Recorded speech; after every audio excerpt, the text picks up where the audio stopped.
Iran സംഘർഷം കടലിലേക്കും നീണ്ടു. പാകിസ്ഥാനിലെ മത്സ്യവ്യാപാരികൾ പ്രതിസന്ധിയിൽ. ബോട്ടുകൾ ആക്രമിച്ചതോടെ കച്ചവടം നിലച്ചു. ഇറാനിൽ നിന്ന് പെട്രോൾ കള്ളക്കടത്ത് നടത്തുന്ന പാകിസ്ഥാന്റെ രീതി വളരെ കാലങ്ങളായുള്ളതാണ്. അതിനു പിന്നാലെ യുദ്ധ സാഹചര്യത്തെ തുടർന്ന് ചൂരമീൻ കച്ചവടവും നിലച്ചു. ഇറാനിൽ നിന്നുള്ള പെട്രോളിനു പകരമായി പാകിസ്ഥാനിലെ മത്സ്യവ്യാപാരികൾ ചൂരമീൻ നൽകാറുണ്ട്. എന്നാൽ യുദ്ധം കടലിലേക്ക് നീളുകയും ബോട്ടുകൾ ആക്രമിക്കുകയും ചെയ്തതോടെ ചൂരമീൻ ഇറാനിലേക്ക് എത്തുന്നില്ല. പാകിസ്ഥാൻ ഇറാനുമായുള്ള അതിർത്തി അടച്ചതും തിരിച്ചടിയായി. കഴിഞ്ഞ ഫെബ്രുവരി മുതൽ പെട്രോൾ ചൂരമീൻ എക്സ്ചേഞ്ച് കച്ചവടം മോശമാണെന്ന് മത്സ്യവ്യാപാരികൾ പറയുന്നു.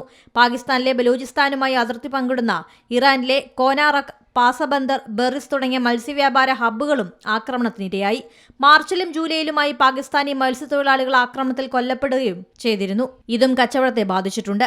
ചൂരമീൻ ഇറാനിയൻ അടുക്കളയിലെ പ്രിയപ്പെട്ട വിഭവമാണ്. പിടിക്കുന്ന മീൻ കൂടുതലും ഇറാനിലേക്ക് അയക്കുന്നുണ്ട്. പാകിസ്ഥാനിൽ കിട്ടുന്നതിനേക്കാളും 7-8 ഇരട്ടി വരെ വിലയും ഇറാനിൽ നിന്ന് ലഭിക്കും.